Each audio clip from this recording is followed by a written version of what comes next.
D-E-F-G H-I-J-K-A-N-P Q-I-S-T-U-B W-H-Y-N-C. Now I know my ABC. Next time won't you say that me?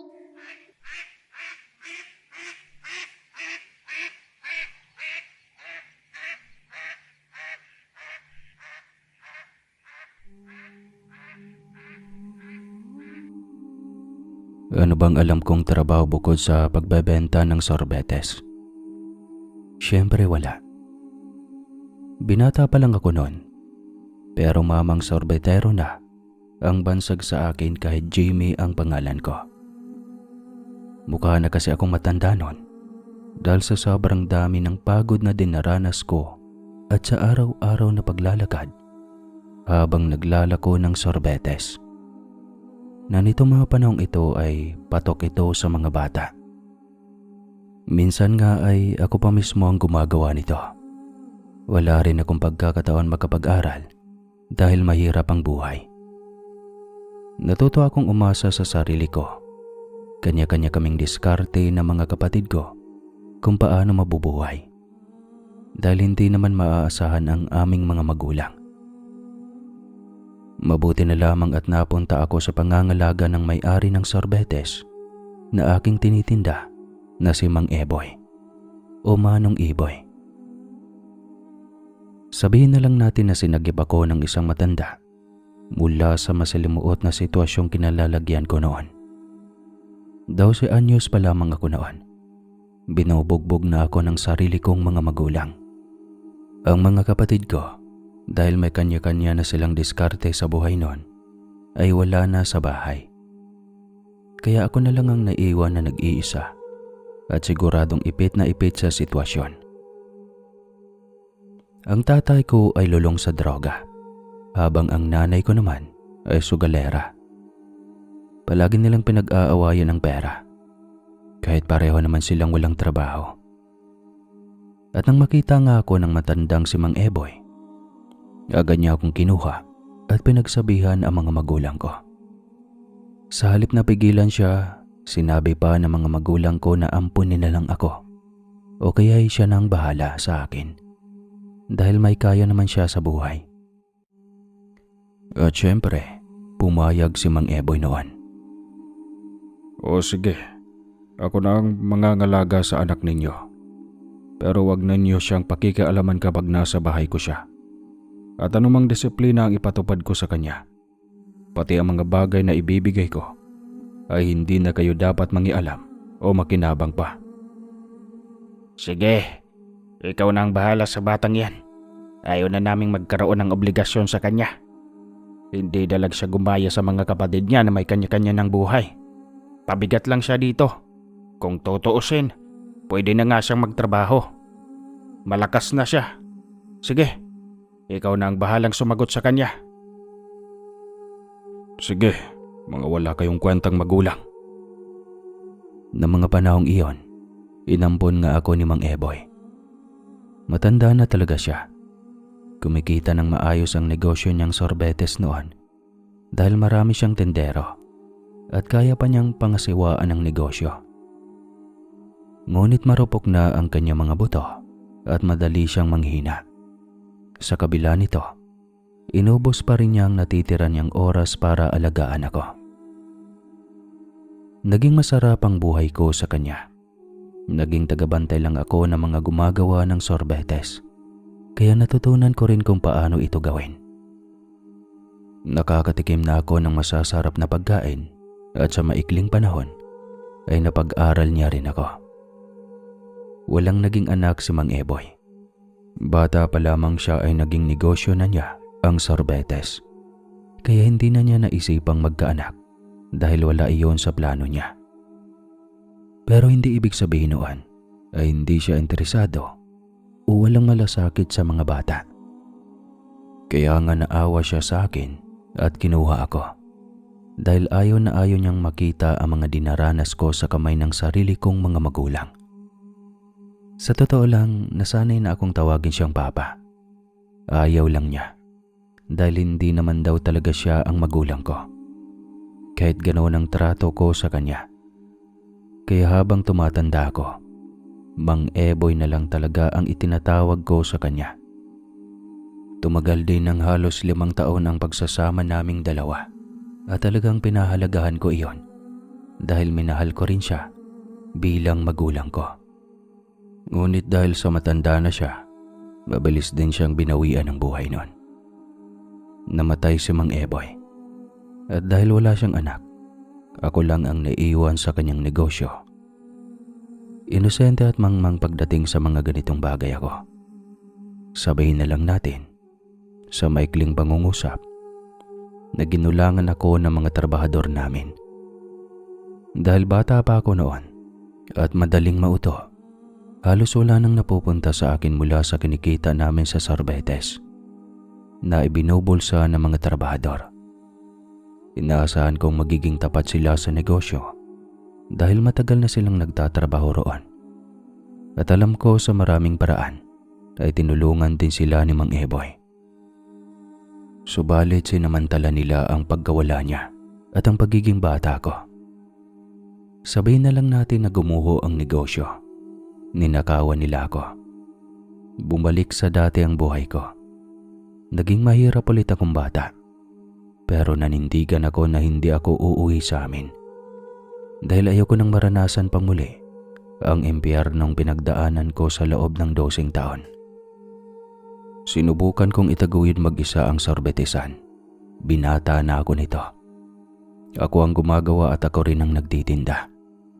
Hindi ko na kayang magtiwala muli sa iba para kumuha pa ng mga trabahador. Sapat na ang bigat na gawain at trabaho na aking pasan.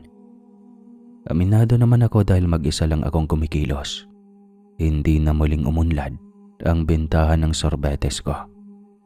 Lalo na unti-unti na ring nagkaroon ng kakompetensya. Pero ayos na rin iyon dahil sapat naman na para sa akin ang kinikita ko. Mahirap ang buhay, oo.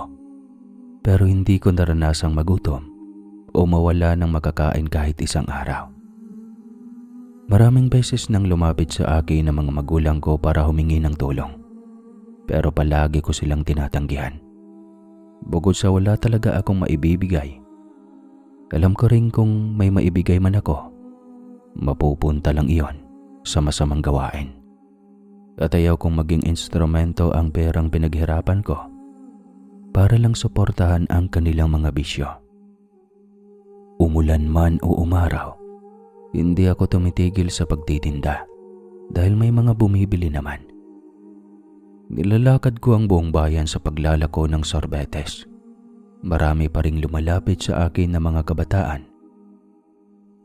Lalo na kapag tumatambay ako sa labas ng mga eskwelahan. Kahit maliit o mahirap ang pinagkakagawaan ko, sinisigurado kong malinis at masarap ang lahat. At hindi ko tinitipid ang mga sangkap na inilalagay ko. Masaya at kontento ako na sarili ko lang ang obligasyon ko. Pero hindi nagtagal at alam ko rin na lalapit sa akin ang kapatid kong mas matanda sa akin ng 1 taon. Hindi naman siya laging nananalo sa pagbebenta ng mga bote. Kaya nagtatrabaho siya sa junk shop. Ngayon, lilipat na ang junk shop sa ibang lokasyon. At hindi sila pwedeng sumama. Kaya mag-isa rin siyang haharap sa pagbabago. Kaya sa akin lumapit ang kapatid kong si Jericho. Nakakahiya kasi, mas matanda ako sa iyo. Pero ako pa ang lalapit. Alam kong nahihirapan ka rin. Pero wala talaga akong matutuluyan, tol. Pareho naman tayong ayaw umuwi kina nani at tatay. Dahil sawa na rin akong makita silang nagsasakitan, nagdodroga, at nagsusugal. Alam kong naiintindihan mo ko. Pasensya ka na kung magiging pabigat muna ako sa iyo ngayon. Walang problema yun, tol. Alam ko naman na kahit papano, magkakaroon ako ng katuwang dito sa pagsosorbetes. Ikaw lang ang pagkakatiwalaan ko dahil kapatid kita. Kaysa naman sa ibang tao, di ba? Alam ko rin namang nabalitaan mo ang nangyari mula nang mawala si Mang Eboy, hindi ba? Oo naman, nabalitaan ko. Hindi ko sisirain ang tiwala mo, tol. Dahil wala rin naman ako mapapala kung gagawin ko yun eh. Ano ba ang pwede kong gawin para makatulong sa'yo? Maglalako rin ba ako ng sorbetes o pareho tayong gagawa? Hindi, siyempre, pareho nating gagawin yon. Kapag maglalako ka na, doon ka pumunta sa may Sitio 8 dahil maraming kabataang bumibili din doon. Ang Sitio 8 ay nasa dulo ng bayan at napakalayo nun. Bandang hapon ka na siguro makakarating doon kapag naglalako ka. Siguradong ganun din ako dahil napakalayo talaga ng lalakarin. Tapos iikot ka pa babalik-balik dito dahil gabi na. Hindi mo ba alam ang mga kwento tungkol doon? Yung mga sabi-sabi tungkol sa Sitio 8? Hindi eh. Ano bang mayroon doon? May sakit bang nakakahawa ron? May mga barumbado o tambay ba? Marami na akong nadaan ng lugar na ganyan. Hindi naman ako napahamak eh. Dahil wala naman ako masamang intensyon. Kung sakaling ma-hold up o manakawan man nila ako, ibibigay ko na lang ng kusa para matikman nila ang sorbetes ko ng libre. Ay sus, ikaw talaga nagagawa mo pang magbiro. Matindi yata yung kwento tungkol sa lugar na ayon. Sinasabing marami daw ang naglalakad-lakad na engkanto doon at nagbabago sila ng anyo bilang mga hayop dahil malapit iyon sa bundok. Kumukuha daw sila ng alay at kadalasang nabibiktima ang mga tendero at mga habal-habal driver. Kalat na kalat ang kwento na iyon, hindi mo ba alam? Ha? Hindi. Bihira lang naman akong pumunta roon. Tsaka kapag pumupunta ako, paubos na ang sorbetes. Hindi rin ako napupunta sa parte na maraming puno. Doon lang talaga ako sa bungad. Malapit rin iyon sa eskwelahan. Kaya maraming bata at maraming bumibili. Gusto ko sanang subukan mo rin. Ikaw naman ang maglalako. Walang problema doon dahil wala naman akong nakasalubong na panganib. Palagi namang mga bata lang ang sumasalubong sa akin doon. Huwag kang mag-isip ng kung ano-ano. Baka kwento-kwento lang iyon. Ano? Paanong kwento-kwento ang sinasabi mo? May patunay at ebidensya naman talaga na may mga tao doon ang nangunguha. O di kaya mga engkanto na nagpapanggap na tao o hayop. Kaya nga hindi kami nangangalakal doon sa oras na nasa Jiangxia pa kami. Kalat na kalat talaga ang mga kwento tungkol doon eh. At paano mo naman malalaman iyon? Hindi mo kayang lumabas ng bahay para makipagchismisan ah. Paano ako makipagchismisan, di ba? Wala naman akong interes sa ganyang mga kwento. At hindi rin ako nagpapaniwala sa ganon. Pero habang tahimik ang buhay ko rito, hindi ko na iniintindi ang mga sabi-sabi. Wala din naman akong napabalitaan eh. At saka, hindi naman tayo pag-iinteresan siguro ng mga engkanto na yon. Siguro, ang ibang tao, oo. Pero tayo, hindi naman siguro. Ayaw ko roon. Huwag mo kong ilagay doon. Basta, natatakot ako. Sa ibang parte na lang ako ng bayan maglalako. Doon na lang sa iba, huwag na roon. Pakiusap. Tutulungan na lang kita kahit magdamag pa ako. Maghalo ng sorbetes para lang mapalamig mo. Pero, huwag mo kong dalhin doon. Ay nako, takot na takot ka talaga no? Sige, siguradong may pinanggagalingan yan. Kaya sige, pakikinggan na kita. Basta kapag sa ibang rota ako maglalako, ikaw ang maglalako ron ha? Kitang-kita ko sa mukha ng kapatid ko noon na natatakot talaga siya at may pinanggagalingan ang kwento na sinasabi niya sa akin. Saglit lang naman ang panahon na nakasama ko ang mga kapatid ko dahil nagkawalay-walay kami sa pagtakas mula sa magulong bahay at magulong mga magulang. Pero sa maikling panahon na iyon, napapansin ko kahit papano si Jericho. Hindi siya sinungaling, pero hindi rin basta-basta siya paniniwalain.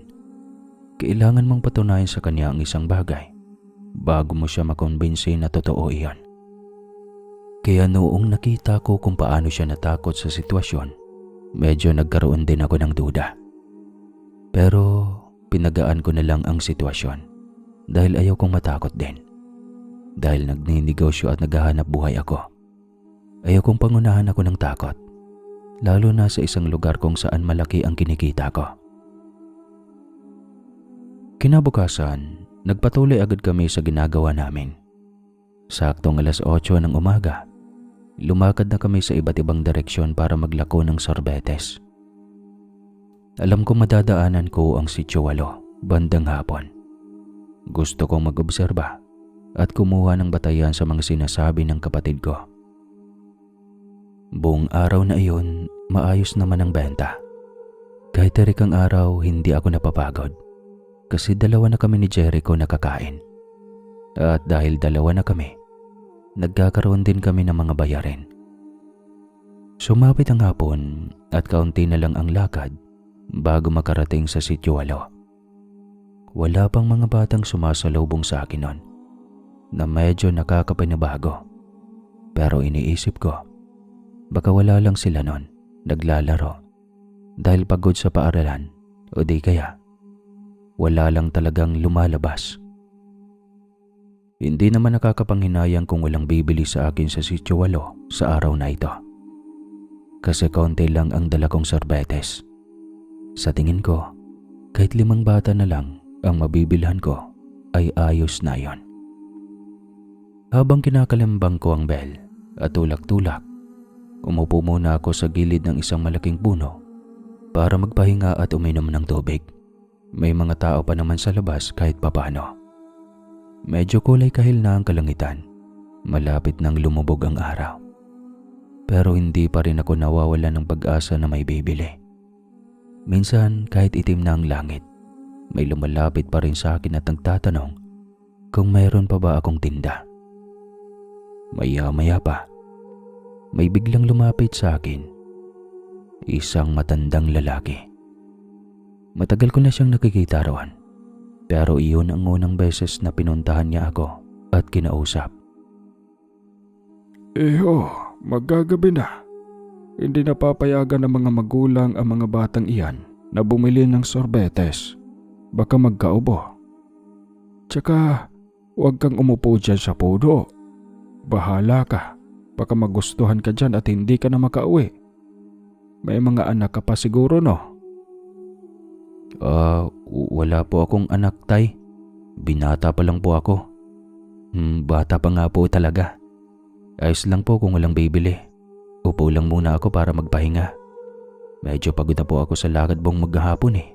Ayos lang po ako dito. Naku, delikado dito sa ganitong oras. Huwag ka nang uulit. Ang mabuti pa'y sa iba ka na lang magtambay. Delikado talaga rito. Alam mo naman siguro ang mga bali-balita tungkol sa bundok na malapit dito, di ba?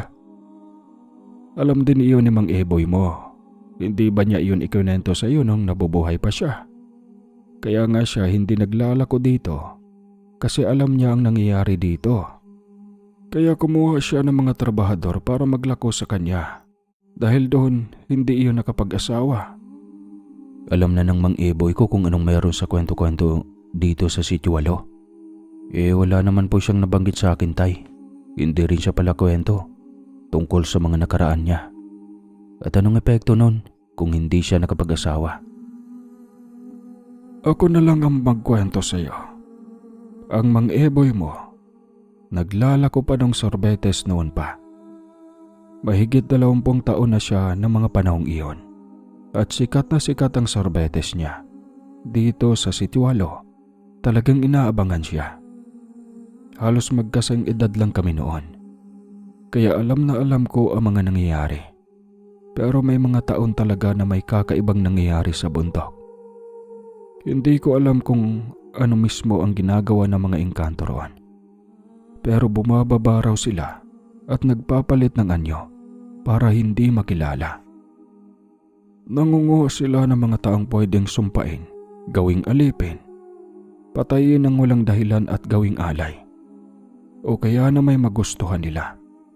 At kung itatanong mo kung bakit hindi nakapag-asawa ang Mang Eboy mo, iyon ay dahil nagustuhan siya ng isang engkantada rito. Kapalit noon, hindi siya tatabla ng kahit anong sakit. Hindi naman sila pwedeng magkatuluyan dahil engkantada iyon. Pero ang kondisyon ay hindi na siya mag-aasawa kailanman. At syempre tinanggap niya. Bata pa lang kasi ang Mang Eboy mo. Wala na talaga siyang interes sa babae. Hindi dahil bakla siya, kundi dahil mas gusto niya ang pagnenegosyo. Kaya ikaw, may tsura ka pa naman at bata pa. Kaya huwag kang magtatambay dito kapag hapon o gabi na. Sa mga panahong ito, bumababa raw ang mga engkanto. Baka magustuhan ka rin nila. Hindi natin alam ang magiging kapalaran mo. Baka mas mabigat na kondisyon pa ang ibibigay sa'yo. Ganun po ba? Nabanggit din kasi sa akin iyan ng kapatid ko. Pero hindi ko pinapaniwalaan dahil wala naman siyang maipakitang batayan eh. Pero ngayong nanggaling na po sa inyo na taga rito sa Sitio 8, kahit papano ay napapaniwala na po ako. Balita ko rin po na mga tendero talaga ang kadalasang nagugustuhan nila. Dahil mga tendero at driver lang naman ang dumarayo dito. Sigurado naman kami na umay na sila sa mga mukha namin sa Sitio 8. Kilala na nila kami. Siyempre, gusto nila ng ibang mukha. Kaya nga pinag-iingat kita dahil dayo ka. Tignan mo, maganda naman yung kapalit na ibinigay ng engkantada sa Mang Eboy mo. Pero natakot na siyang bumalik dito pagkatapos noon. Wala namang masamang makinig sa mga sabi-sabi dahil wala namang mawawala. Minsan nga, biyaya pa yun kung ituring ng iba. Pero dapat mong tandaan na babala rin iyon. Huling kwento ng matanda. Nagpasalamat na lang ako noon sa matanda. Tsaka tumayo na ako. Kinabahan ako. Parang may kung anong gumagapang sa mga ugat ko. Parang kuryenteng nagpapabalis ng kabog sa dibdib ko. Kaya nagmadali talaga akong umuwi nun. Malayo pa naman ang lalakarin ko dahil nasa dulo pa ng Sitio 8 at malapit na sa bundok. Gabi na nang makauwi ako sa bahay namin. Nandoon na si Jericho at nakahanda ng pagkain namin. Mabuti na lang masipag ang kapatid ko. Kahit papano nabawasan ang takot na iniisip ko. Pero hindi ko naman napigilan na ikwento sa kanya na may matandang nagbabala sa akin sa Sitio 8. Siyempre natuwa siya sa sinabi ko dahil totoo naman ang sinasabi niya sa akin. At sinabi ko rin sa kanya na naniniwala ako. Yung mga kasama ko sa junk shop noon, napakarami nilang alam tungkol sa mga ganyang bagay, sa mga engkanto. Kaya marami rin akong narinig na kwento. Talagang natakot ako ng sobra kasi ang lala pala ng mga kaya nilang gawin. Alam mo, wala sa bokabularyo ko yung mga ganyang kwento. Dito ko lang talaga narinig ang mga ganyan. Tapos natatakot pa ako. Parang iba yung binubulong sa akin ng kwento na yon. Kasi naranasan na rin ng Mang Eboy ko. Alam mo tol, kahit sino pwedeng makaranas nun. Kaya nga binigyan kita ng babalay. Kasi hindi natin alam kung anong pwedeng makasalubong natin. Pwedeng masamang engkanto o pwedeng mabuti. Pero kahit ano sa dalawa, mas mainam na walang makasalubong na lang. Kasi kahit mabuti, may gantimpala silang ibinibigay. Pero pwede rin namang may malalang kapalit at kondisyon eh. Siyempre, kahit ako ayoko rin makasalubong ng alinman sa dalaway. Nakakatakot yung kwento na yon. Lalo na yung nagsasabi, ang matanda. Parang kasing alam na alam niya ang lahat eh. Sana, naikwento sa akin yun ni Mang Eboy. Natatakot na tuloy ako maglakad doon sa Sitio 8. Parang ayaw ko nang bumalik doon eh. Pero malaki kasi ang kitaan doon paghapon. Kain ako. Hindi na lang talaga ako magpapagabi doon. Para wala na akong ibang aberyang iniisip. Itambay mo na lang sa eskwelahan kaysa masayang ang oras mo sa pag-upo doon sa Sitio 8. Baka mapahama ka pa tol. Sa eskwelahan, pwede bang maubos ang sorbetes kasi ang daming estudyanteng gustong makatikim niyan, lalo na yung mga maliliit pa. At saka, kapag nakahanap ka na ng pinambagong lokasyon ng maraming bumibili, bukod sa mga paaralan, huwag ka nang babalik sa Sitio 8. Delikado talaga doon. Kinabukasan, Nasa isip ko nang iwasan muna ang sitwalo. Dahil sariwa pa sa isip ko ang mga nalaman ko at natatakot pa talaga ako. Pero nang magtinda ako sa paaralan, may ilang batang lumapit at nagsabing wala silang dalang baon o pera. Pero gusto lang daw nilang makatikim ng sorbetes. Sabi pa nila, kung may matitira, dumaan daw ako sa sitwalo dahil taga roon daw sila. Naisip ko noon na kung mauubos kaagad ang tinda ko sa paaralan, hindi na ako makakadaan doon. Pero parang hindi pabor ang pagkakataon sa akin noon. Dahil marami pa ang natira. Kaunti lang ang bumili sa eskwelahan. Kaya napalitan akong maglakad pa ng maglakad. Hanggang sa marating ko na naman ang kanto ng sitwalo.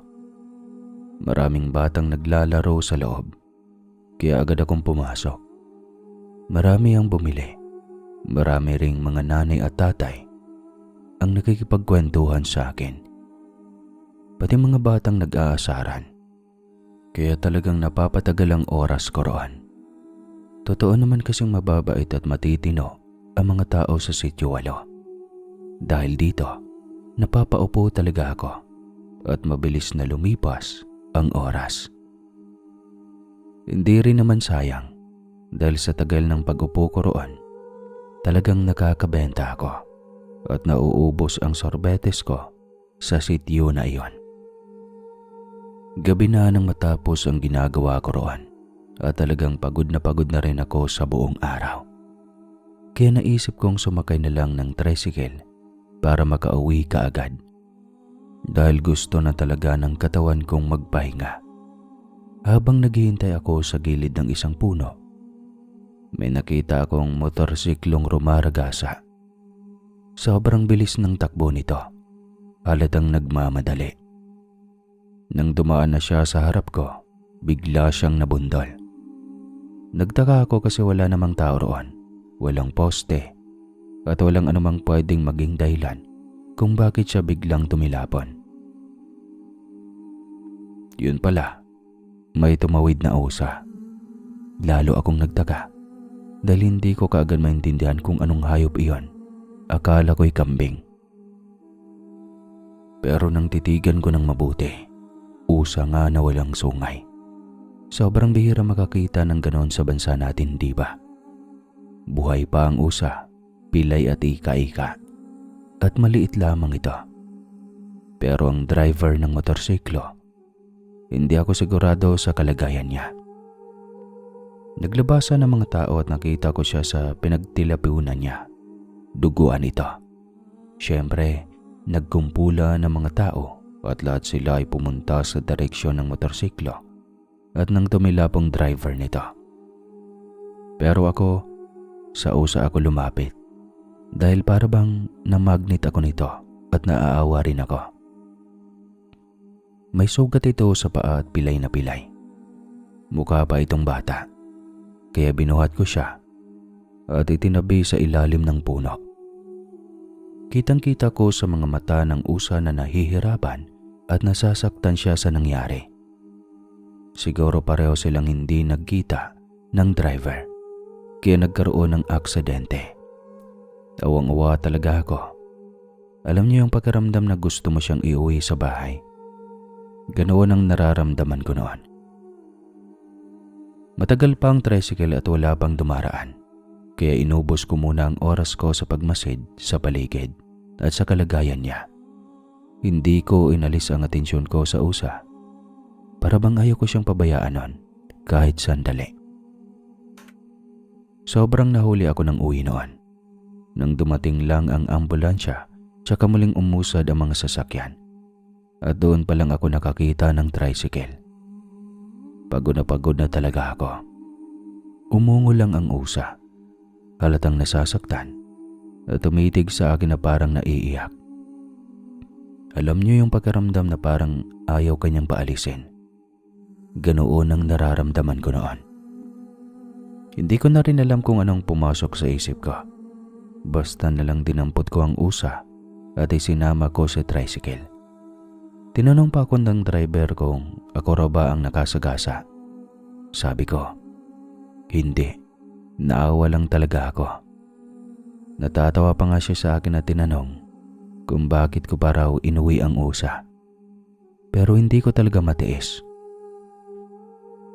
Nang pag-uwi ko, sinalubong ako ni Jericho na nagtataka rin. Kaya ipinaliwanag ko sa kanya ang nangyari at kung bakit may dala akong usa pa uwi.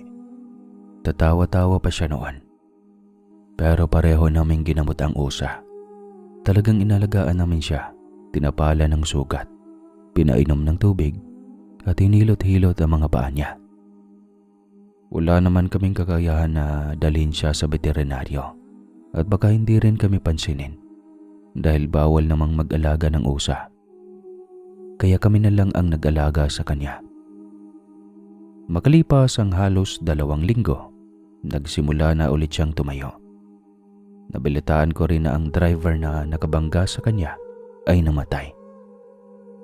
Nagkaroon daw ng namumuong dugo sa ulo, kaya hindi na siya nagising. Pinangalanan namin ang usa na parang alagang aso, pero hindi namin siya tinuring na aso. Sanay kasi tayo na ang mga asong alaga ay nakatali sa labas ng bahay at nagbabantay, hindi ba? Pero ang usa namin, si Proctoy, ay iba. Nasa loob siya ng bahay. Malaya siyang lumabas at pumasok. Kasabay namin siyang kumakain at hindi namin siya itinuturing na iba. Parang nga rin siyang kapatid na itinuring namin ni Jericho.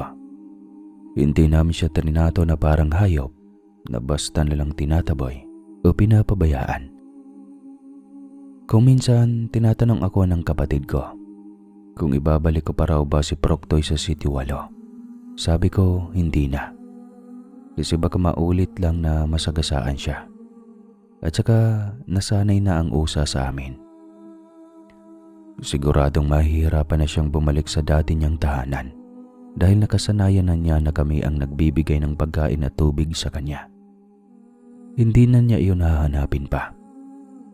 At kung itutuloy ko na rin ang pagpapaliwanag tungkol sa mga naging karanasan ko nakasama si Proctoy, minsan ay tinatabi ko pa sa pagtulog ko.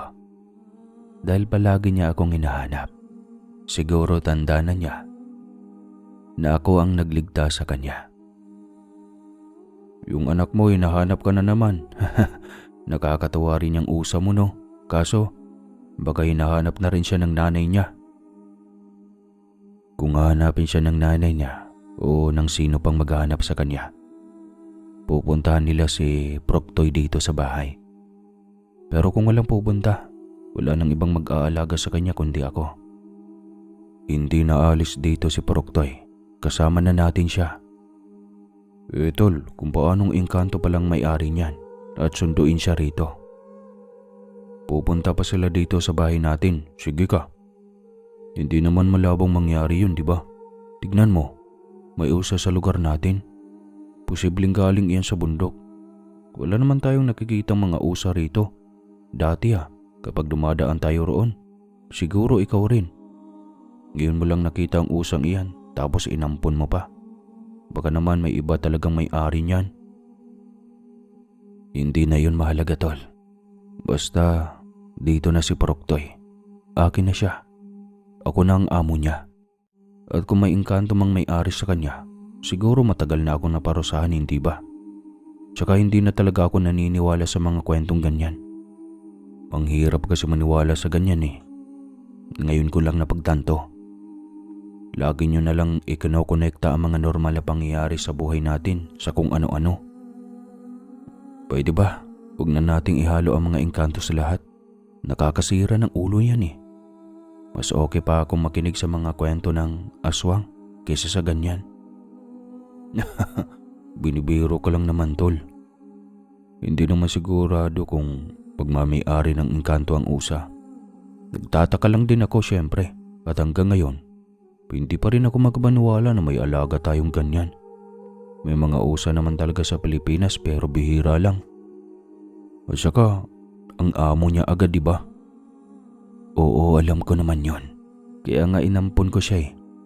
Basta, huwag ka na magsabi ng kung ano-ano tungkol kay Proctoy.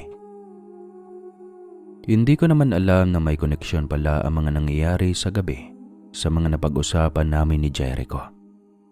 Pagsapit ng gabi, nakakita ako ng kakaiba kay Proctoy. Yung mga kilos na hindi normal na ginagawa niya.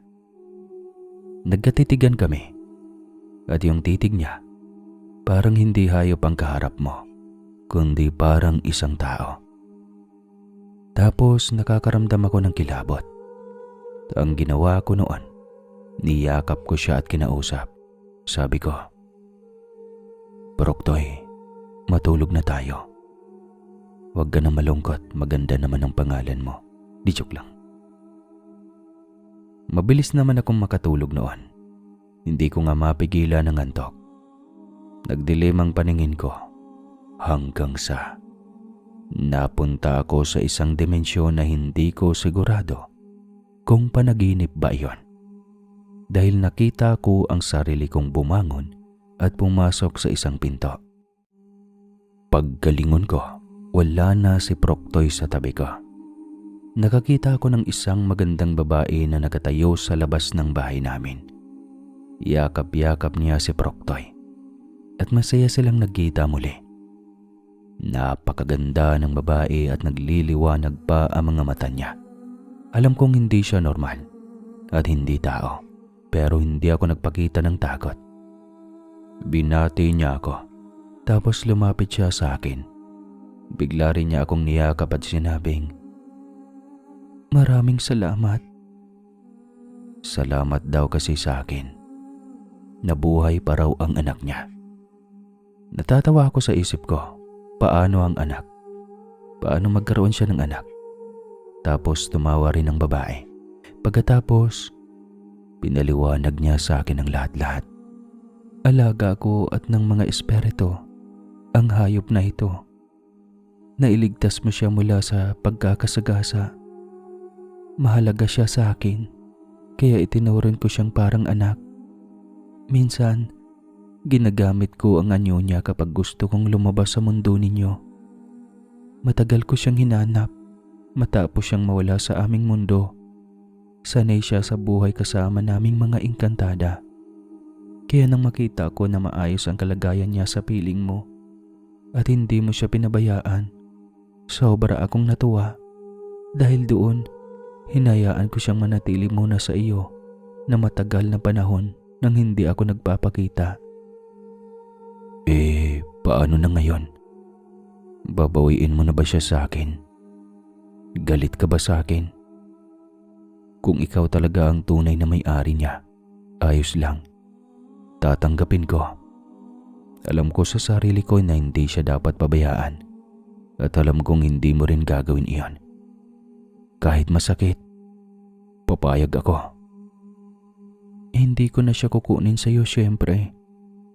Alam ko naman na ayaw rin niyang umalis niya sa tabi mo. Lalo na't pamilya na rin ang turing ninyo sa kanya. Ikaw at ang kapatid mo. Alam mo sa ginawa mo, pakiramdam ko, pati ako, ang nailigtas mo. Hindi lang siya, ako rin. Dahil minsan, iisa kami ng anyo niya. Iisang nilalang, iisang buhay. Kaya kung hindi mo siya binuhat noon, kung hindi mo siya inalagaan at minahal, maaring ako ang hindi na muling makabalik sa mundong ito.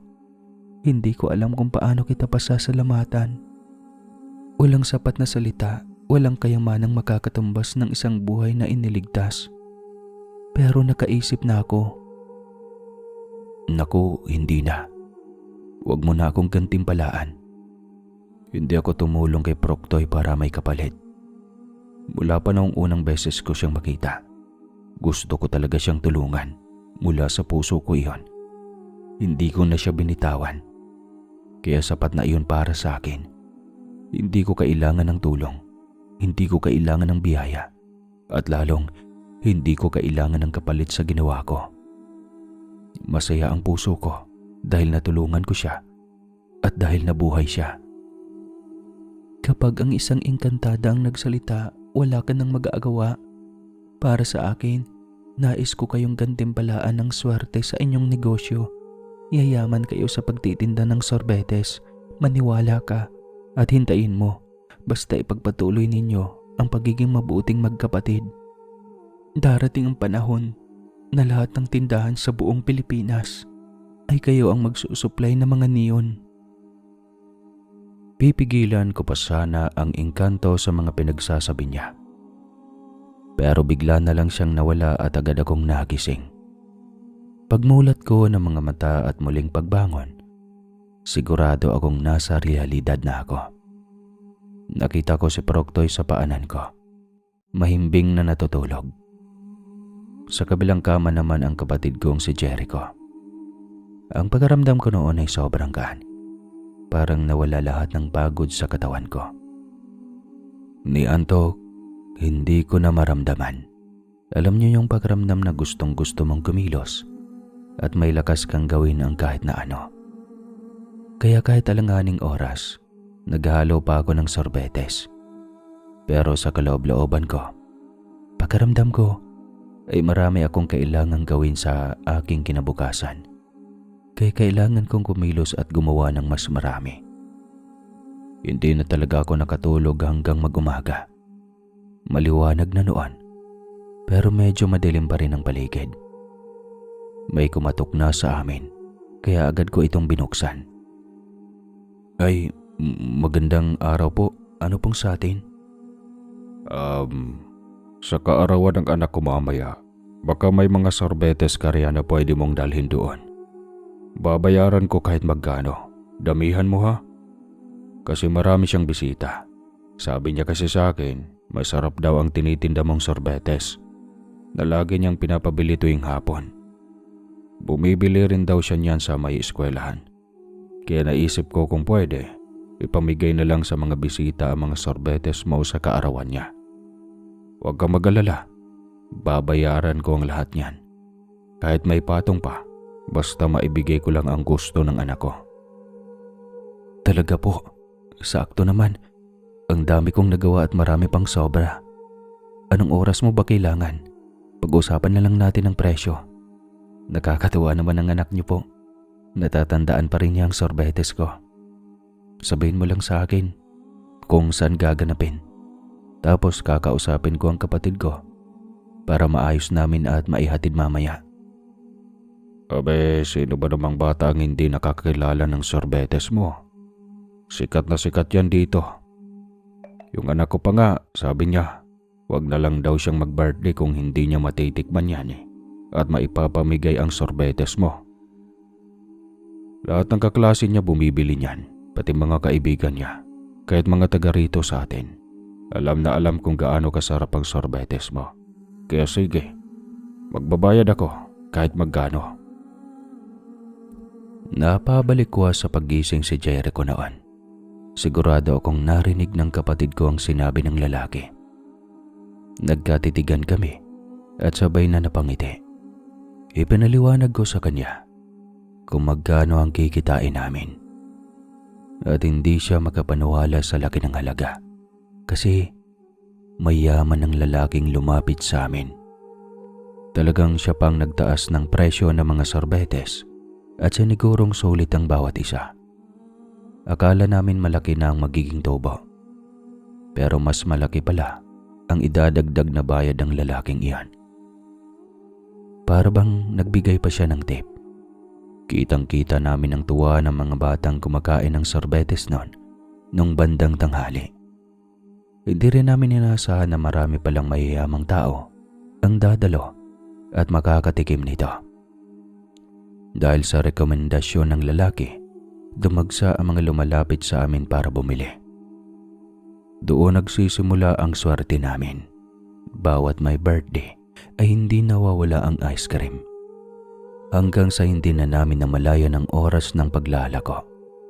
Lahat ng ginagawa namin ay sa bahay na lang dahil kusa nang pumupunta sa amin ng mga bumibili. Kilala na kami ng mga suki. Laging balik-balik at paulit-ulit ang pagbili. Hanggang sa meron ng umaangkat para ibenta din nila. May ilan pang ang kumukuha sa amin ng maramihan para itinda talaga. Para itong nangyari noong buhay pa si Mang Eboy. Pero ngayon ay mas maunlad, mas maayos at mas malaki ang kita. Hindi namin namalaya na unti-unti na palang lumalaki ang aming sorbetesan. Kaya nag-isip kami ng paraan nun. Pinag-aralang maigi ang aming sorbetes para pagdating ng panahon, lahat ng makakakinig nito o lahat ng nakakarinig na siguro nito ay malamang ay natikman nyo na ang sorbetes namin. Wala akong nagawa noon, kundi buksan ang puso at isipan ko upang muling magtiwala sa ibang tao at kunin sila bilang mga tauhan.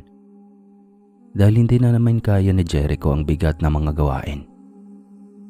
Nagbukas na rin kami ng tindahan upang kung may gustong bumili ng sorbetes, doon na lamang sila pumunta.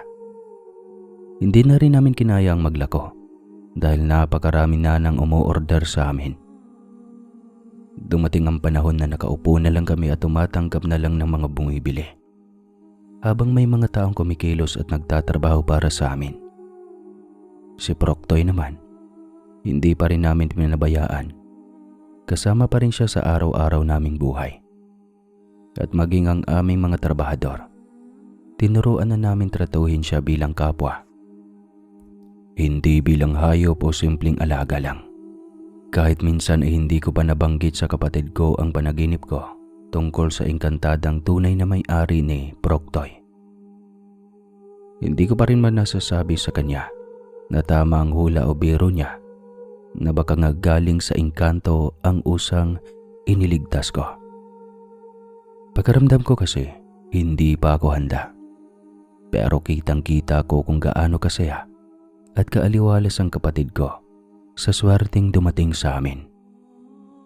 Dumating din muli sa puntong lumapit na naman sa amin ang aming mga magulang. Tinitiis pa rin namin sila. Kahit wala kaming nakikitang pagbabago, patuloy pa rin sila sa pagdodroga at pagsusugal. Gayunpaman, unti-unti naming natutulungan ang iba pa naming mga kapatid. At iyon talaga ang pangarap naming mangyari ni Jericho. May ilang pagkakataon na nakikita ko si Proctoy na nakatulala. Nakayoko na para bang may humihimas sa kanya na hindi ko nakikita. Alam ko naman na iyon ang engkantada. Kaya pinagsasawalang bahala ko na lang. Napapangiti na lang ako sa tuwing ganon. Kahit gaano kami kaabala sa mga obligasyon namin sa pagpapalaki ng pagtitinda namin ng sorbetes.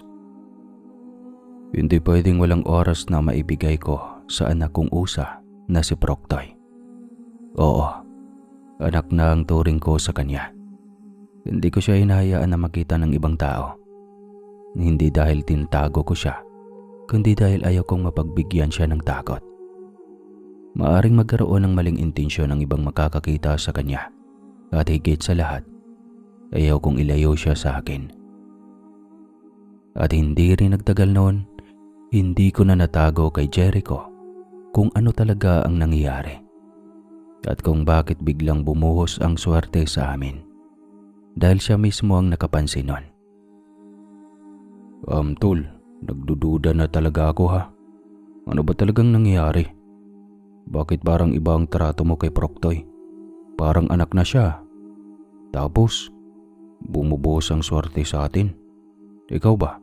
Hindi ka nagdududa? Baka totoo yung sinasabi ko. Baka engkanto talagang may-ari niyan.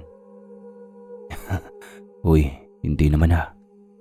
Kaya lang tayo siniswerte dahil masipag tayo at matyaga sa trabaho. At saka si Proctoy, alam mo naman, mahal na mahal ko siya simula pa nung una. Kahit asawa pa ang trato ko sa kanya, wala kang magagawa doon. Ilang beses ko na kasing napapansin si Proctoy na may humihima sa kanya na hindi ko nakikita. Tapos, parang may kakaibang presensya rin dito sa sorbetesa natin. Alam mo yung parang ang gaan-gaan palagi. Bihira na ako makaramdam ng pagod. Dati sa junk shop, magsalansan lang ako ng bote. Hingal na ako sa sobrang dami. Ngayon, kahit buong magdamag ako maghalo ng sorbetes, para akong hindi napapagod. Kahit magdamag pa akong magbabantay ng mga customer, magbigay ng mga sorbetes sa mga supplier at sa mga suki, hindi ko talaga nararamdaman ng pagod, tol. Ganado ka lang kasi. Kasi nga, asensado na tayo. Nakikita mo nang may bunga ang mga pinaghihirapan natin nun. Kaya hindi mo nararamdaman ang pagod. Huwag kang mag-isip ng kung ano-ano, ayan ka na naman. At saka si Proctoy, iba talaga ang kilos niyan. Hindi naman siya yung typical na hayop na pwede lang alagaan. Sige na nga, hindi na ako magtatago. Napanaginipan ko ang engkantada at nagpapasalamat siya kasi tinulungan kitang mag-aruga kay Proctoy. Siya daw ang dahilan ng swerte natin. Hindi mo ba siya napapanaginipan? Hindi ba siya nagpaparamdam sa iyo? Alam mo, oo, totoo nga. May engkantada talagang may-ari kay Proctoy. Nakita ko at naramdaman ko na siya. Kaya naiintindihan ko na ngayon bakit kakaiba ang swerte at gaan ang pagkaramdam natin tuwing kasama si Proctoy. Nung araw na may bumili sa atin na mayaman dahil sa kaarawan ng anak niya, doon ko unang napanaginipan ang engkantada at nagpakilala siya sa akin. Matagal ko nang alam, Jericho. Tinago ko lang kasi baka hindi ka maniwala sa akin. Pero ngayong alam mo rin naman, aaminin ko na sa'yo. Tignan mo ikaw. Pinatikman ka ng swerte at kaginhawaan ni Sitio Walo. Sino ba naman ang mag-akala, di ba? May masamang kwento tungkol sa mga engkanto na lumalabas doon. Pero mabuti na lang. Nagmagandang loob ka kay Proctoy. Hindi mo siya pinabayaan. Kasi tignan mo, yung nangyari sa nakabangka sa kanya, namatay ka agad, di ba? Hindi ko na sinagot si Jericho. Ako nang pag-usapan kung saan nagmula ang swerte namin sa pagtitinda ng sorbetes. Pagkaramdam ko, mas mabuti pang itago iyon kahit sa kanya. Baka may makakarinig sa amin o baka maudlot ang mga nangyari. Sa mga sumunod na araw, dumalas ang pagpaparamdam ng engkantada. Kahit hindi sa panaginip, paminsan-minsan ay nagpapakita na siya sa akin. Minsan, nasulyapan ko siya na nakaupo sa kama ko habang inihimas niya si Proctoy. Tapos nakatitig siya sa akin at nakangiti. Sobrang ganda ng engkantada na talagang mabibigani ka, lalo na sa atin. Sa paningin ko sa kanya, parang imposibleng makahanap ng kamukha niya sa mundong ito. Mayroong kakaibang liwanag at presensya siya, at bawat kilos niya ay puno ng alindog at misteryo. Kahit gaano kaabala, hindi mo maiwasang huminto at titigan siya. Parang nakakaakit ang bawat galaw at ngiti niya. Kapag gumagawa ng ganong eksena ang engkantada, lagi kong tinitignan din si Jericho. Kasi iniisip ko, baka pareho kaming nakakita. Pero hindi yun naman pala. Parang sa akin lang niya ginagawa iyon. Para bang espesyal ang atensyon niya sa akin. At ako lang ang nakakaalam ng bawat galaw at tingin niya. Hanggang sa nasanay na ako sa presensya ng engkantada. At lagi ko na siyang hinahanap-hanap. Kumbaga, parang nahumaling na ako sa kanya, hindi lang dahil sa kanyang kagandahan, kundi dahil sa kakaibang kapayapaan at init na nararamdaman ko tuwing naroroon siya. Hanggang sa muli kaming nagkausap sa isang panaginip.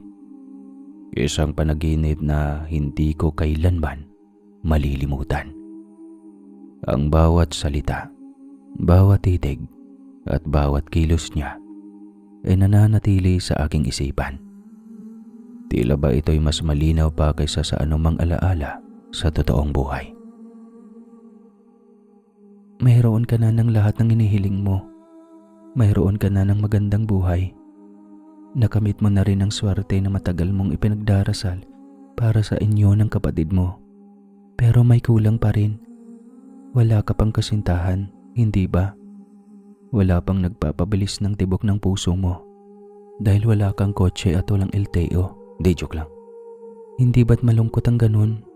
Wala kang babaeng kasama sa buhay na isang mag-aaruga, may malasakit at tunay na nagmamahal sa inyo. Yung bang parang Ikaw ay nag-iisa. Kaya kung ako sa'yo, humanap ka na lang ng mga dalaga o mga single na nakikinig ngayon. Hindi ko naman kasi iniisip iyon sa ngayon.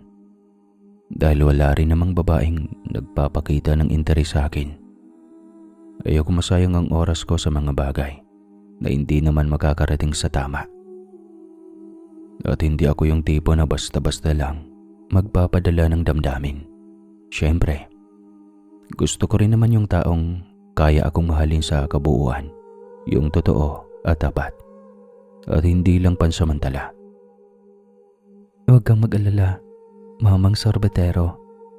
O Jamie, bibigyan kita ng babae sa buhay mo, isang hindi kailanman pagsisisihan.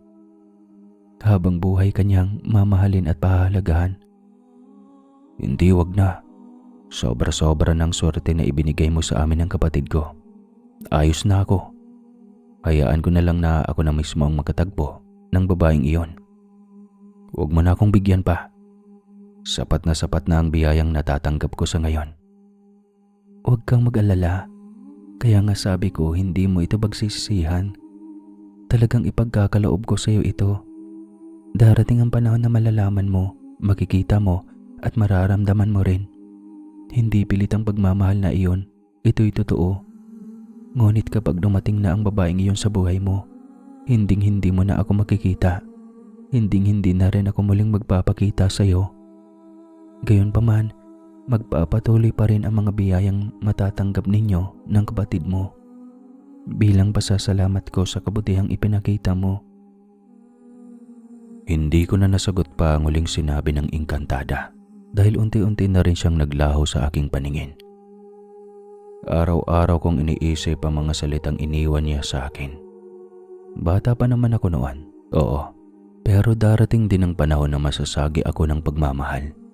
Madalas kong itinatanong sa sarili ko kung ano kaya ang pakaramdam ng may katuwang sa buhay. Yung may karamay, may kasalo sa pagod at saya. Si Jericho nga, alam kong may nililigawan na, pero ako, wala pa rin. Bahay at negosyo lang talaga ang iniintindi ko noon.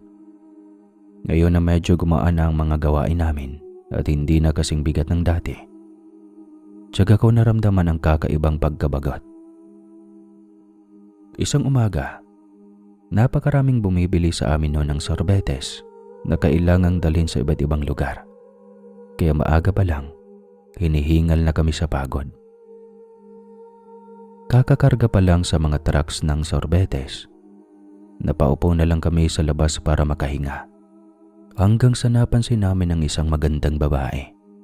Dalaga siya at hindi naman kalayo ang edad namin. Lumalapit siya sa amin. At dahil tila seryoso at nangangailangan, naghanda kami ng upuan para sa kanya. Hanggang sa sinabi niya ang dahilan ng paglapit. Naghahanap pala siya ng trabaho. Naisip niya rin ito dahil may sakit ang kanyang mga magulang.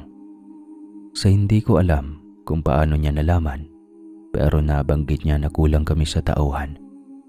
Kahit hindi naman totoo yon, tinanggap ko pa rin siya.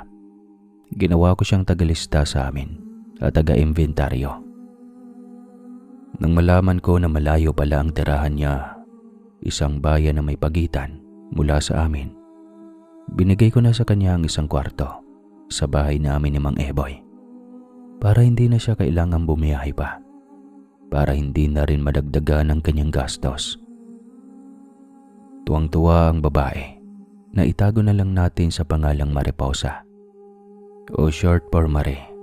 Yun ang gusto niyang itawag sa sarili, kaya ganun ko siya tinatawag. Sobrang sipag niya at hindi ka talaga magsisisi sa kanya. Ang dami niyang nagagampanan na trabaho sa sorbetisa namin. Habang unti-unti kaming umuunlad, mas lalo rin siyang nagiging kasangga namin sa bawat gawain.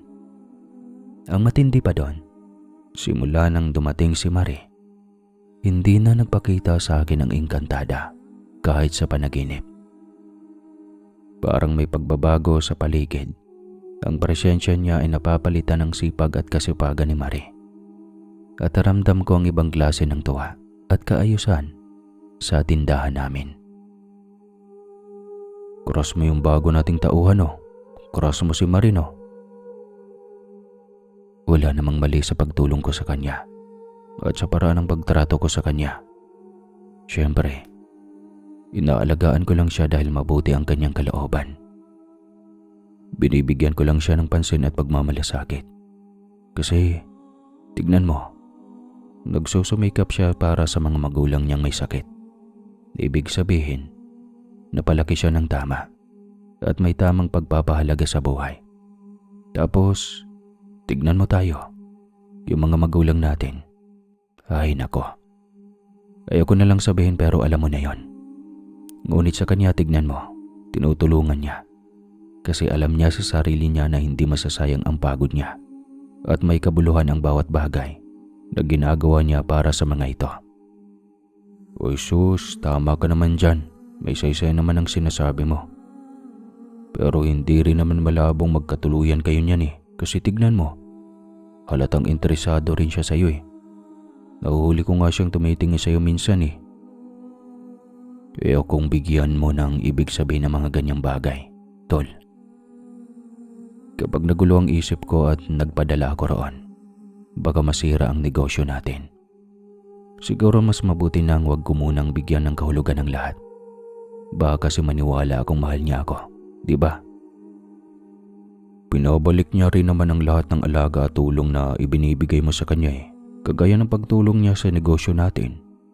Malaki ang naambag niya dito, hindi ito basta-basta. Kaya kung ako sa'yo, bigyan mo ng espasyo ang babae mo. Pakiramdam ko, makakadagdag siya ng swerte natin kasi talagang nakatutok siya sa negosyo. At parang may kamukha pa siya.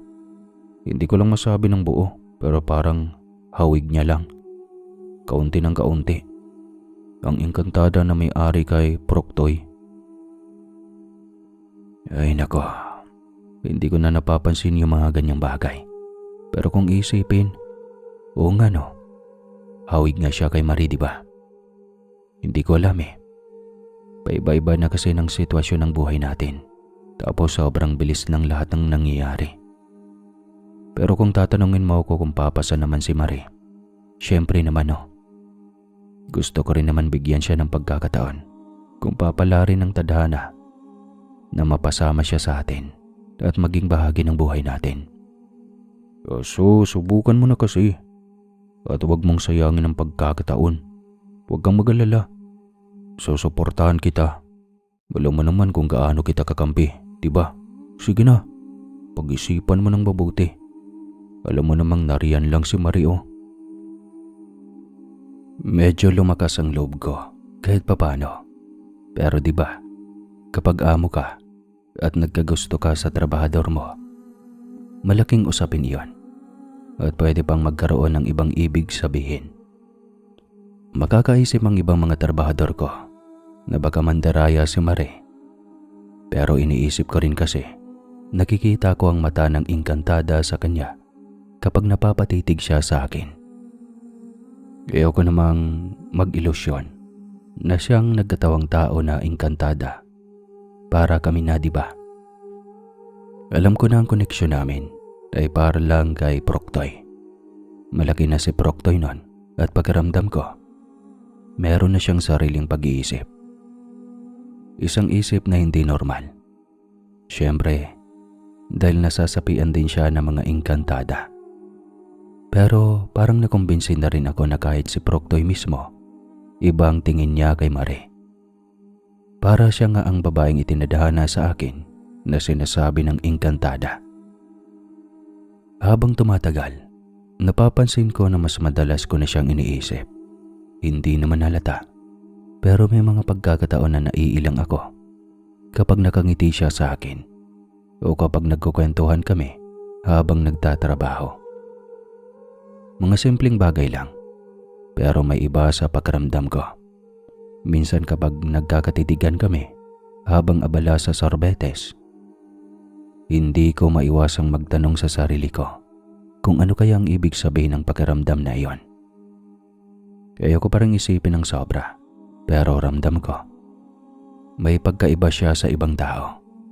Hindi ko rin maipaliwanag, subalit may bagay siya na nakakabit sa puso ko Parang may nahanap o tinutugunan sa sarili ko na hindi ko noon naramdaman.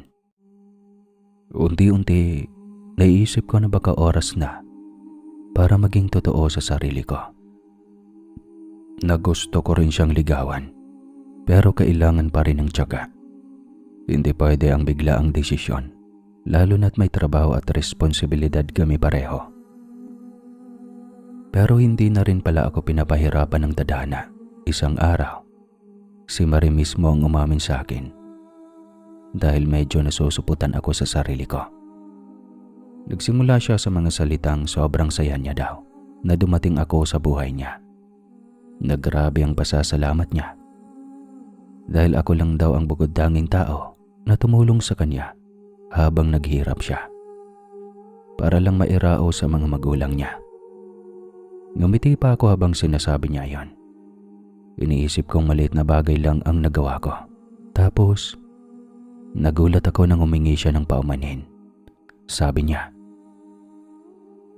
"Pasensya na, nagugustuhan na talaga kita." Sobrang saya ko nang marinig ko yon. Para akong kinoryente ng 1,000 boltahe. Para bang biglang lumiwanag ang mundo ko. Lahat ng pag-aalinlangan at pag-iingat ko ay napalitan ng tuwa at pag-asa. Hanggang sa hindi na namin pinahirapan ang aming mga sarili. Hindi na ako pinayagang manligaw, sa halip, naging kami na kaagad.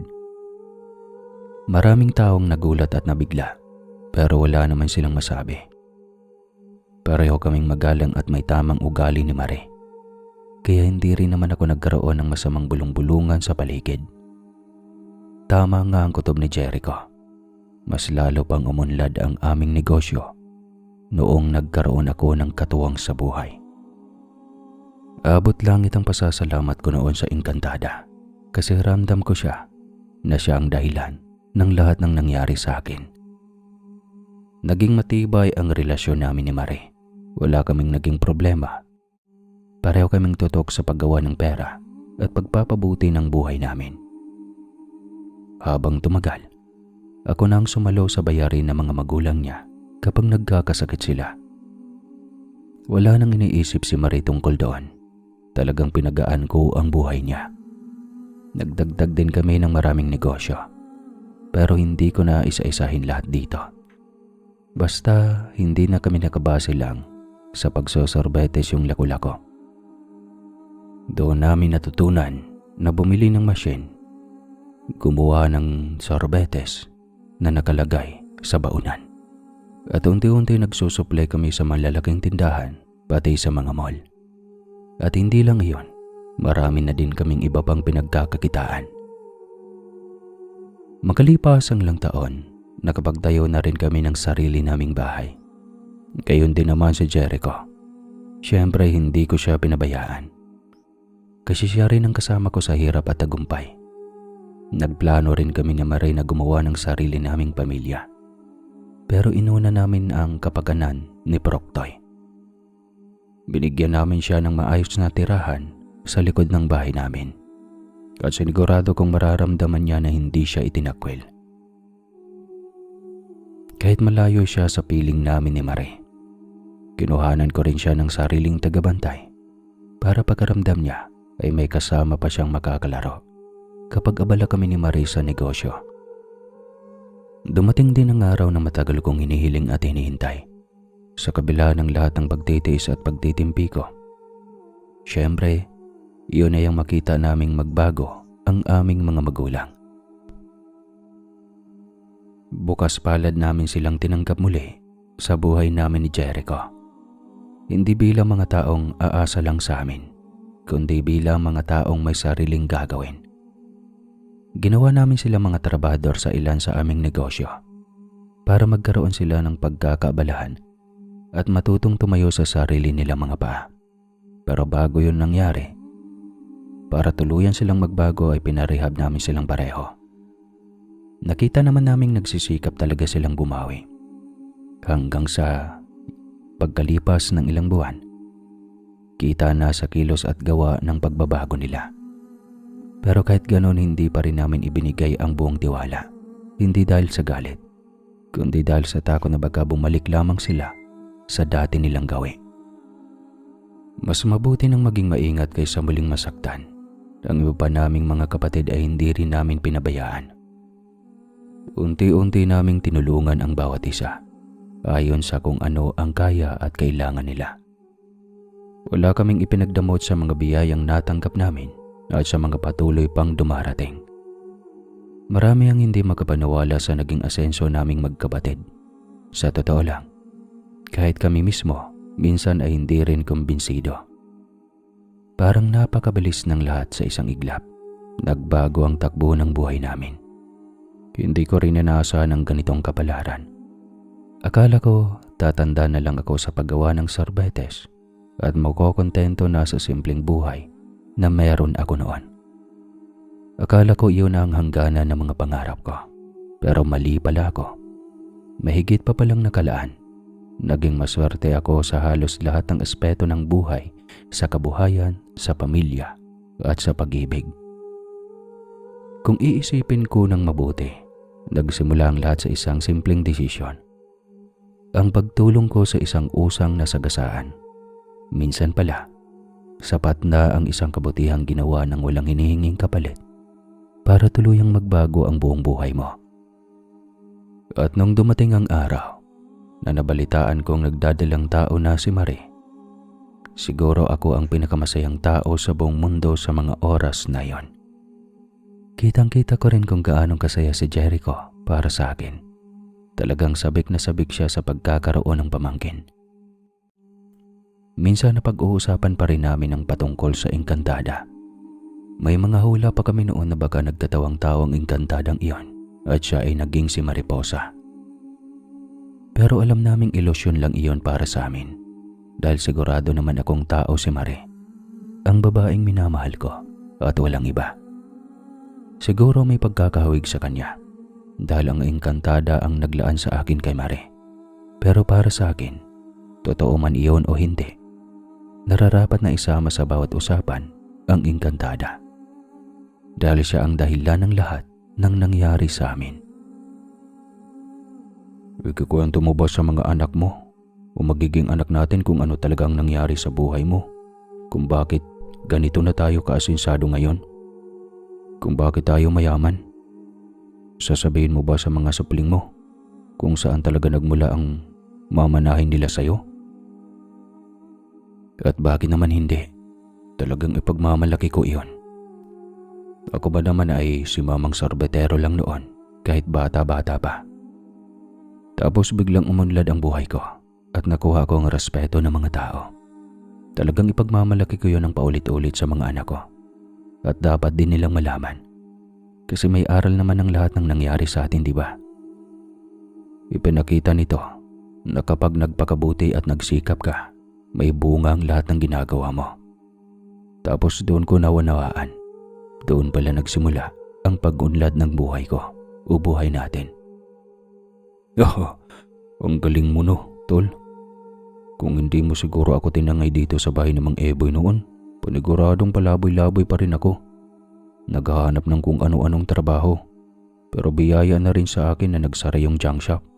Kasi hindi ko alam kung anong klaseng buhay ang meron ako kung hindi ako nakatira sa'yo dito, di ba? Salamat, tol. Talagang sobrang utang na loob ko sa'yo.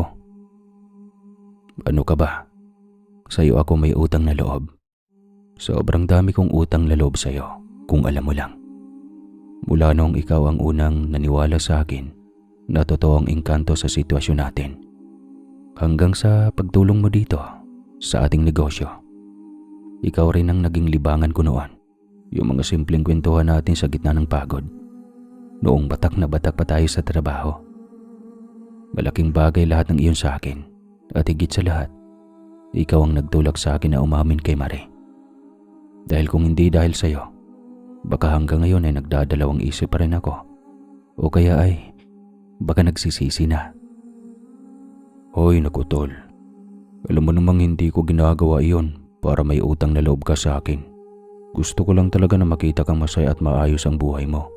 Tapos syempre, gusto ko rin makita na magtatagumpay ka sa sarili mong paraan. At ang tungkol kay Marie, Alam kong kailangan mo ng push, kaya ginawa ko yun. Pero alam mo, sa huli, ikaw pa rin ang gumawa ng tamang desisyon para sa sarili mo. Tama. Kung ako sa'yo, kumain na lang kaya tayo ng sorbetes. Sobrang namimiss ko ng lasa ng sarili kong timpla. Alam mo, sa dami ng naging obligasyon sa buhay at sunod-sunod na bigat, hindi ko na natatandaan kung anong lasa na nun eh. Kaya mas mabuti nang bumalik sa tindahan at tikman ulit ang pinaghirapang timpla natin. Oo ba? Oo nga no. Sige tara na. Tara. Pagkapunta sa tindahan, kaagad kaming kumuha ng aming paboritong flavor. Masaya kaming kumakain ng sorbetes ni Jericho. Sabay tawa sa mga alaala ng nakaraan. Tapos, naisipan naming dalawin si Proctoy. Pagkarating namin, nakita namin ang tagabantay niya na nakaupo lang at nakatulala. Sabi niya, tumatamlay na daw si Proctoy. Sabi ko naman, ano bang nangyari? Pero kahit ang tagabantay, hindi niya maipaliwanag ng maayos. Kahit siya mismo, hindi niya alam kung bakit ganito ang kalagayan ng alaga ko. Natural lang na nataranta kami ni Jericho. Sa unang pagkakataon, dinala namin si Proctoy sa veterinaryo. Doon namin naunawaan na talagang may komplikasyon siya at nalalapit na ang kanyang pagkawala. Mga lalaki man kami ni Jericho, grabe ang pag-iyak ko sa veterinaryo. Sobrang dami ng emosyon na bumuhos na nagmamakaawa. Naglalabas ng pera para lang kumbisihin ang veterinaryo. Nagawin ang lahat para hindi mawala si Proctoy sa amin. Pero sabi niya, wala na raw kaming magagawa kahit anong pilit pa. Malapit na talaga ang oras ni Proctoy. Sinulit ko ang bawat sandaling kasama ko siya. Halos doon ako natutulog sa kulungan niya. Naiintindihan naman ni Marie kahit buntis siya na hindi ko siya mapagbigyan ng sapat na atensyon sa mga panahong iyon. Dahil inuubos ko ang natitirang oras ko kay Proctoy. Doon ko lalong napagtanto kung gaano ako kaswerte sa asawa ko. Sa tabi ni Proctoy ako natutulog gabi-gabi. Minsan sinasamahan ako ni Jericho. Unti-unti ko ring napapansin ang lalo niyang panghihina. Ramdam ko ang papalapit na oras ng pamamaalam. Lalo na't unti-unti nang nanghihina at rumurupok ang mga buto niya. Masakit, oo. Pero tinanggap ko na. Wala na akong magagawa kundi hintayin ang tamang oras. Gusto ko lang na kapag dumating ang sandaling iyon, magkaroon siya ng maayos at marangal na libingan. Alam niya sa sarili niya na simulat sa Paul, hindi ko siya itinuring na hayop, kundi bilang bahagi ng buhay ko at bahagi na ng pamilya ko. Hanggang sa nagkaroon ako ng isang panaginip isang gabi. Nakayaka pa rin sa akin si Marinon habang si Proctoy ay nakahimlay lang. Biglang may espiritong kulay puti ang lumapit sa kanyang katawan. Tila kumaway ito sa akin at nagpaalam. Ramdam ko ang gaan ng espiritu niya, pero kasabay nito ang bigat sa puso ko. Nagising ako ng bigla at nagulat pa nga si Marie sa akin. Agad akong nagmadaling pumunta sa loob ng bahay kung saan nandoon si Proctoy. Ang tagabantay niya na dati nang nagsabi sa akin ng kalagayan niya ay muling nagpatunay. Wala na siya 2 oras nang nakalipas. Tumulo ang luha sa akin. Umiyak ako ng umiyak pero wala akong magagawa. Kaya ang iniisip ko lang noon ay esekasuhin ang libingan niya. Nasa likod lang din naman ng bahay namin. Ilang araw akong hindi makausap, patuloy sa pagluluha at pagdadalamhati. Ngunit nang maisip ko, sobra na rin pala ang pinagdadaanan ni Proctoy mula noong nabundol siya. Kaya naisip ko, maging kontento na lang ako. Proceed sa buhay. Pasalamat pa nga ako na nabuhay pa rin siya noon. Nakasama ko siya ng matagal at siya rin ang naging dahilan ng swerte ko at ng kapatid ko. Sa kabila ng sakit at lungkot, ramdam ko na ang kanyang presensya ay nag-iwan ng magandang alaala at biyaya sa aming buhay. Makalipas ang ilang buwan, nanganak na si Marie at babae ang anak namin. Kamukhang kamukha niya ang nanay niya at talagang napakasaya ako noon. Kahit wala akong nakuha sa anak namin, hindi ko nababanggitin ang pangalan sa kanya. Pero sobra akong nagmamalaki sa kanya. Alam ko sa sarili ko na napapaligiran siya ng magandang buhay at naniniwala akong magiging mabuting tao rin siya sa paglaki. Bata pa lang siya, siguro sanggol pa. Kinikwento na namin sa kanya, ni Marie at ni Jericho, ang mga karanasan namin sa buhay, ang hirap, ang saya, at lahat ng mga natutunan namin. Pinapaulit-ulit namin sa kanya ang mga kwento para kapag lumaki siya, palagi niyang maaalala. Para maramdaman niya ang pagmamahal, ang aral, at ang mga sakripisyo na ginawa namin para sa kanya at sa buong pamilya. Sayang nga lang at hindi man lang niya naabutan si Proctoy para maipagyabang sa mga kaibigan, sa mga kalaro at sa mga kaklase niya ang usa na itinuring naming bahagi ng pamilya. Dahil alam niyo sa totoong buhay, may isa talagang perpekto na sanang mangyari pero hindi nangyayari. Kaya ang ginagawa ko na lang, palagi kong pinapakita sa anak ko ang litrato ni Proctoy para malaman niya kung sino ang usa na talagang nagpabago ng buhay namin noon. Hindi lang siya simpleng alaga. Siya ang dahilan ng aming swerte, ng aming pagkakaisa, at ng pagmamahal na naramdaman namin bilang pamilya. Tunay ngang mahiwaga ang mundo. Hindi mo malalaman ang hiwaga nito kung hindi ka maniniwala. Mabuti na lang at pinili kong maniwala. Wala namang masama sa pakikinig at paniniwala sa mga sabi-sabi. Ang masama ay ang basta mo na lang itong kinokontra, kahit hindi mo naman pinapatunayan kung totoo o hindi. Nagpapasalamat ako dahil nakinig ako sa kapatid ko at sa mga babalang ibinubulong sa akin sa Sitio 8. Maswerte ako noon dahil hindi masamang engkanto ang nakasalamuha ko, kundi isang mabuting engkantada, isang nilalang na gumabay, nagpapaalala at nagpabago ng takbo ng buhay ko. At hanggang ngayon, dala ko pa rin ang alaala na iyon. Minsan, sapat na ang paniniwala, kabutihan, at pakikinig para tuluyang magbukas ang mga pintuan ng biyaya. Muli ako si Mamang Sorbatero, si Jamie, na nagpapatunay na may katotohanan ng mga bagay na akala natin ay sabi-sabi lamang. Mga kwentong madalas nating pagtawanan o ipagsawalang bahala. Pero minsan pala, sapat na para tuluyang baguhin ang isang buhay. At dahil naniwala ako, nagbago ang takbo ng buhay ko. Ngayon, namumuhay na ako ng komportable. Tahimik ang loob at kampante ang puso ko. Alam kong may maiiwan akong magandang kinabukasan sa mga anak ko at sa magiging anak ko pa. Kahit dumating ang panahon na wala na ako sa mundong ito.